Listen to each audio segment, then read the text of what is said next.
Hello and welcome back. So we're here in Unity, and this is our begin 14 file here, our scene, which can be found in assets, custom, and scenes. So we have in the last lesson brought in our Sapper character and converted her from Spriter, a Spriter SCML file, begin 13, which found the entity called Sapper with the animations inside. And if we just roll this out here in our hierarchy view, you can see that we've got our Sapper entity. That's the root object, and inside of that we've got this our the pelvis bone and the pelvis sprite appears there, right? So all of these textures have been read in as sprites. And I am working away here in my 2D scene. If for some reason your Unity is not showing 2D, it is showing a perspective grid 3D view, it's possibly because you've got this 2D option turned off in your scene. So you can easily switch between 2D and 3D up here. And I'm holding down Alt then to swing around my view in Unity. You can see my camera is here. I am, however, going to use a 2D scene for the entirety of this project. You can see that my camera, as I said in the last lesson, is set to orthographic rather than perspective. So all of these things are kind of settings that you'll want for most of your 2D projects.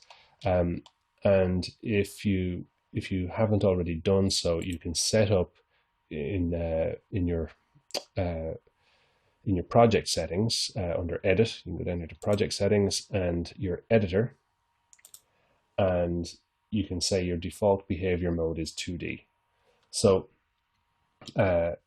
we also have a Sprite Packer here, which is always enabled.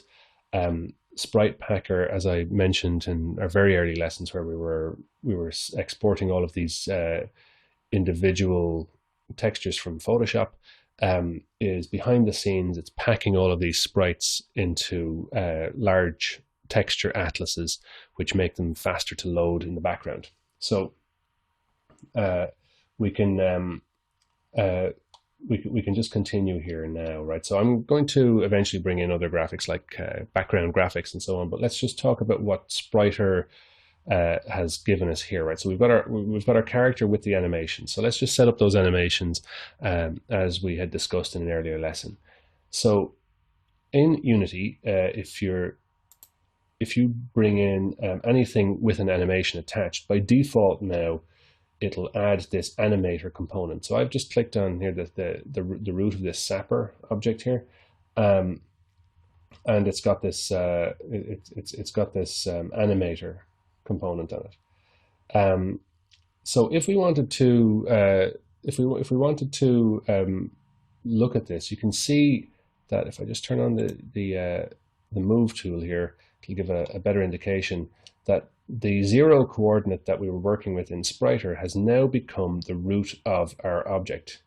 So that's the single point in space, this point between her feet. That's that was our 0 coordinate in Spriter. That has now become the root of this object. And you can see that this is a Spriter entity that came with the converter. It's got an animator component, but it's got no graphics, right? So this game object has no graphics associated with it. The next child down is the pelvis bone, and the next child after that is, well, apart from other bones, is also it's our first sprite. So it's the pelvis sprite.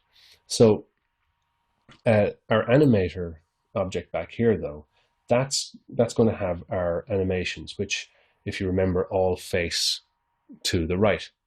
If we wanted our character to face to the left, and we could have done this in Spriter, but I'm going to let Unity handle this, we can give her a scale value of -1 on the x-axis, and she's facing the other way. So we could have done that by adding a root bone down here in Spriter, but because I knew that the converter would create this this game object out of which the pelvis bone would become a child, and this would be at the 0 coordinate from Spriter. It's for all intents and purposes the same thing, and we can access this in a script, which we will do later on. So when we want our character to face the other way, we'll do it this way. So I'm just going to set that to be a scale of 1 for the moment, and she'll face right. So now we need to have a look at this though. Our animator component is linked to a controller which was automatically created called Sapper. If you're new to the animator component, maybe you've used Unity before and maybe used legacy animations, but animator is really the way that Unity themselves recommend you do this from now on. The controller is it's this node-based flowchart style state machine that describes how we can get from one animation to the next. So all the animations exist here within our prefab. You can see them all named as they were in Spriter: idle, crouch, idle, stand, run, skid, walk, and we can see those if we just make a little bit of room here. And I'm going to go to Window and Animator. So our animator will immediately create this flow chart with any associated animations. And you can see we've got walk, run, skid, idle, crouch, and idle, stand are all here. Okay, so let's lay this out in a more logical way for the way we want it to work. Okay, so our character is going to enter this state, and whatever is in orange here is going to be the default state. So something has to be our default animation. It would make more sense that she's not walking immediately, that it's the idle stand animation, right? So I'm going to right click on that and say set that layer, set as the default state for this animation layer.